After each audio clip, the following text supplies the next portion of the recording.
Os sacramentos são os meios pelos quais podemos nos aproximar da vida em comunhão com Deus. Os sacramentos revelam em nós a comunhão com Deus por meio de Jesus Cristo e pela ação do Espírito Santo, bem como nossa relação íntima com a Igreja por meio da doutrina dos apóstolos.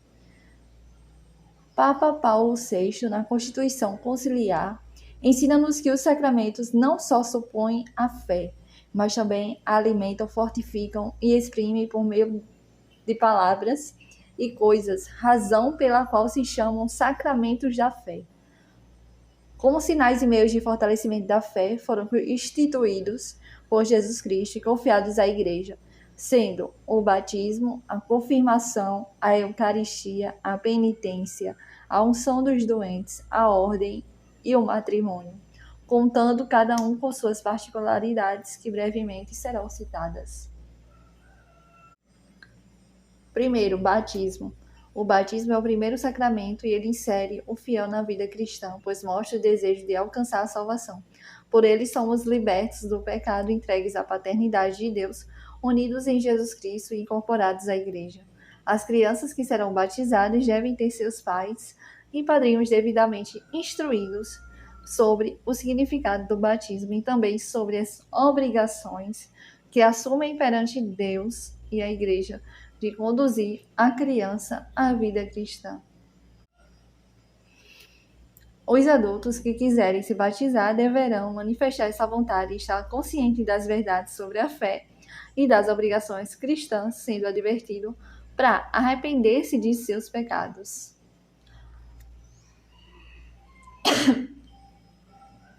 Segundo, confirmação.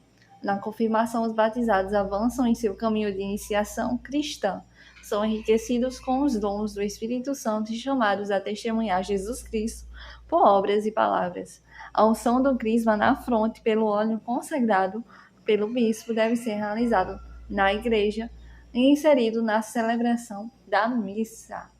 Na doutrina cristã, para que se receba a confirmação é necessário, além do batismo, que se tenha pleno uso da razão, esteja bem instruído e possa renovar a promessa do batismo.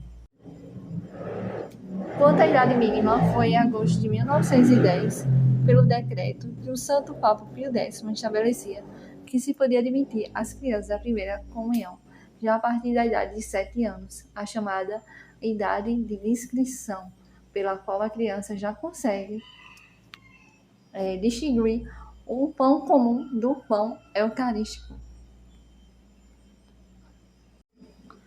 Terceiro, a Eucaristia. É na Santíssima Eucaristia que o Senhor Jesus Cristo se mantém, oferece-se e pela qual continuamente vive e cresce a Igreja.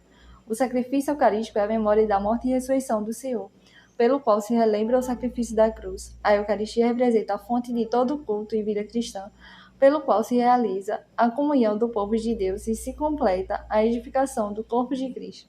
É que na celebração eucarística o corpo presente sob as espécies do pão e do vinho, pelo ministério do sacerdote, oferece-se a Deus Pai e se dá como alimento espiritual aos fiéis.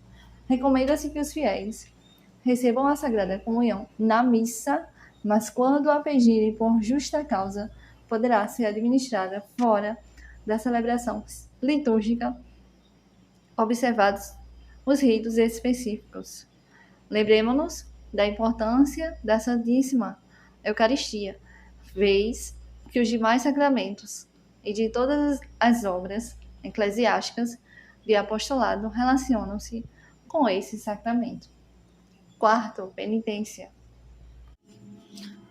No sacramento da penitência, os fiéis confessam seus pecados ao sacerdote, devendo estar arrependidos e intencionados a se corrigir mediante a absolvição que lhes é dada.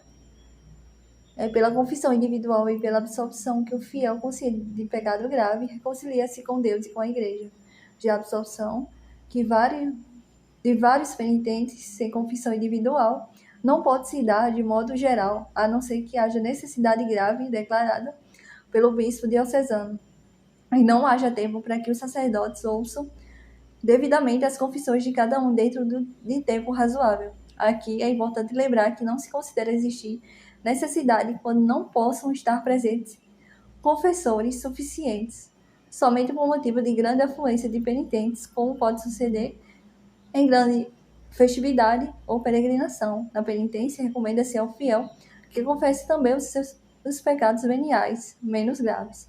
Mas é sua obrigação a confissão de todos os pecados graves e que se lembrar após diligente exame de consciência, cometidos após o batismo.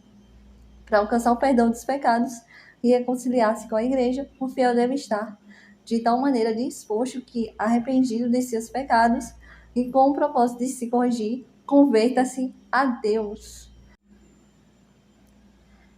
Quinto, unção dos enfermos. A unção dos doentes é o sacramento pelo qual a igreja encomenda a Deus os fiéis perigosamente doentes, para que os alivie e salve, ungindo-os com óleo e proferindo as palavras prescritas nos livros litúrgicos. A unção dos doentes será administrada ao fiel que se encontrar em perigo de morte, estando ao uso da razão, ou que tenha manifestado esse desejo anteriormente. Em caso de dúvida, deve-se administrar a unção. O sacramento pode se repetir se o fiel doente, depois de ter se recuperado, recair em doença grave, ou se, durante a mesma enfermidade, aumentar o perigo. Sexto, ordem. As ordens são o episcopado, bispo ou presbiterado, padre e o diaconado, diácono. É pelo sacramento da ordem e por vocação divina que alguns entre os fiéis, pelo caráter permanente com que se comprometem, são constituídos ministros sagrados, isto é, são consagrados para que, segundo o grau de cada um, apacentem o povo de Deus, desempenhando na pessoa de Cristo as funções de ensinar, santificar e reger. Será ordenado um homem maior de 25 anos que dispor da devida liberdade e ninguém pode, por qualquer motivo ou qualquer forma, coagir alguém a receber ordens ou afastar delas quem seja canonicamente idôneo. É necessário ainda que se promovam as ordens aqueles que tenham fé íntegra, sejam movidos de livre intenção, possuam a ciência devida, boa reputação, integridade de costumes, virtudes comprovadas e, bem assim, outras qualidades físicas e psíquicas condizentes com a ordem a receber todos os critérios determinados segundo o juízo do bispo diocesano ou superior. Sétimo, matrimônio. É pelo matrimônio que o homem e a mulher batizados se entregam, se recebem mutuamente, pelo bem do casal e educação dos filhos. As propriedades essenciais do matrimônio são a unidade. E na aliança conjugal, o homem e a mulher já não são dois, mas uma só carne. Mateus, capítulo 19, versículo 6.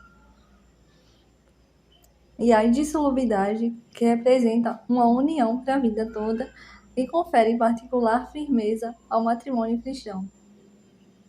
O matrimônio, o amor do casal, se dispõe, por natureza própria, à geração e criação dos filhos, que são o maior dom dessa união e contribuem muito para o bem dos próprios pais. Desde a história da criação, as Sagradas Escrituras nos ensinam que não é bom que o homem esteja só.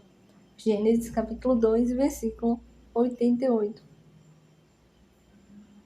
E que Deus abençoe o homem e a mulher, dizendo: sede fecundos e multiplicai-vos. Gênesis capítulo 1, versículo 28. Assim, o matrimônio se completa pela união eterna entre o homem e mulher, pelo cultivo do amor, para gerar e criar seus filhos, fortalecendo os laços familiares cristãos.